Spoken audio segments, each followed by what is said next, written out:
지금까지 우리 진단, 예방 이런 거 알아봤는데 이제 치료 개괄적으로 좀 설명을 해주시면 좋을 것 같아요. 네. 암의 치료는 뭐 여러 가지 이제 수술적 치료도 있고, 뭐 항암 치료도 있고, 방사선 치료도 있고, 뭐 면역 치료, 뭐 여러 가지 치료가 있는데 아직까지는 이 두경부 암의 치료는 수술적 치료가 이제 주를 이루고 있습니다. 좀 이제 수술을 하면은 어느 부위를 어떻게 떼내는지 이제 좀 다를 것 같아요. 굉장히 복잡한 부위입니다. 이 두경부가 우리가 이렇게 몸이 이렇게 뚱뚱하게 있다가 목으로 가면서 굉장히 좁아지잖아요.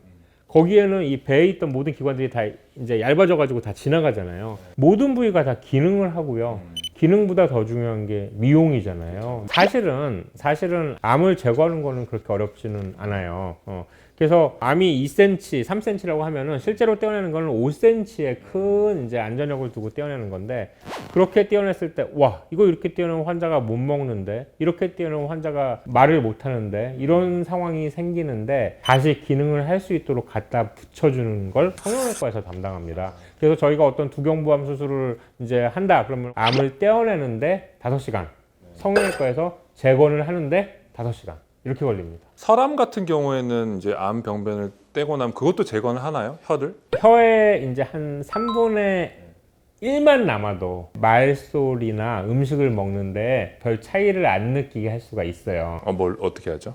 한쪽만 푹 파이고 이렇게 가늘고 길게 만들지 않고 좀 이쪽을 꼬매고 이쪽을 꼬매서 혀가 전체적으로 좀 약간 모양을 그렇게 하면은 거의 뭐 수술했는지도 모르게끔 할 수 있는 경우. 혀는 그러면은 재건 수술 없이 그냥 좀 간단하게. 근데 반 이상 자르면요 이제 재건을 해야 되는 경우가 있습니다. 그럼 뭘로 재건? 혀는 이제 이 팔의 살. 팔 살로. 팔의 살로. 그럼 혓바닥 기능을 하게 되나요, 나중에는? 그렇죠. 혀를 내밀어 보면요 이 팔의 살이 딱 거기 가 있기 때문에 이 팔의 살에 있는 털이라고 해야 되죠. 그런 것도 다 있습니다. 근데 시간이 지나면은 이게 이제 혀의 그 점막하고 똑같아져요. 변화가. 변화가. 이제 혈암은 그렇게 수술하고. 두 번째 빈도암. 후두암은 요런 이제 후두를 이제 잘라내는데 정말 이 서전, 수술하는 사람의 능력이 반영되는 수술이에요. 그래서 수술은 잘 됐는데 환자가 사례가 들려서 못 먹고 뭐 이런 경우가 많이 발생하는 데가 후두암입니다. 그러면 떼어낼 때 기능을 좀 생각하고 떼내지 않으면 그렇죠.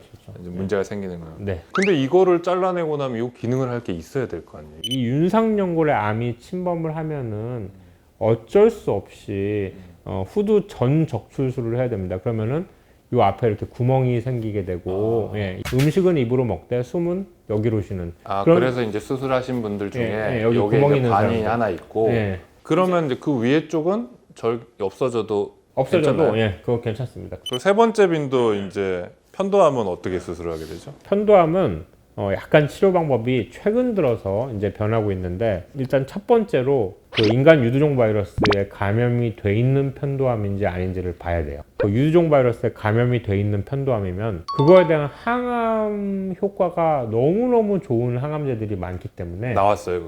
수술 대신에 수술 안 하고? 항암 치료를 먼저 합니다. 그래서 완치되는 부분이 굉장히 많아요.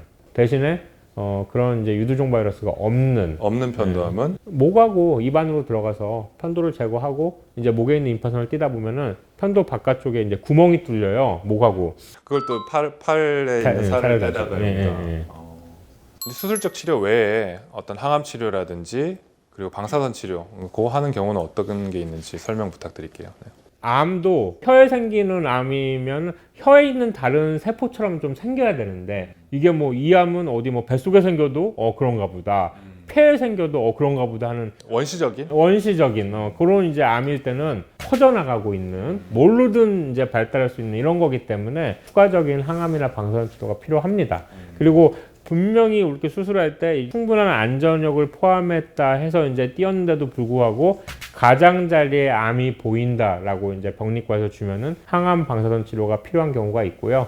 수술적 치료를 하면 대개 추가적인 항암 치료는 필요하지가 않은데, 아무래도 조직을 이만큼 띄어내면 그 안에 신경이나 혈관이 포함되어 있잖아요. 그런 혈관 안에 암 이제 그 세포들이 이제 들어가 있거나 신경을 타고 전이를 하려고 하는 모양이 보이거나 이런 경우에도 이제 추가적인 방사선 치료를 하게 되고요. 대개 3기나 4기, 병기가 그런 경우에도 추가적인 방사선 치료를 하라고 권유가 됩니다. 제가 잘은 모르지만 우리 병원의 방사선 기계가 굉장히 좋은 걸로 맞아요. 이게 예. 정확한 부위에 타겟할 수 있는 걸로 들어왔다고 제가 들었거든요. 그렇죠. 예. 예전에는 정말로 환자가 숨을 쉬면은 방사선 치료 부위가 이제 제대로 포커스가 안 되고 그랬는데 네. 지금은 따라가면서 거기를 하고 예전에는 또 겉에서 방사선 치료를 하기 때문에 이 피부도 많이 상하고 뭐 그랬는데 요새는 방사선의 효과가 피부는 뚫고 들어가서 그 안쪽에서만 작용하게 하는 그 정도 기술까지 되는구나. IMRT 이런 방사선들 굉장히 많이 발달했습니다. 피부는 전혀 손상 없고. 네.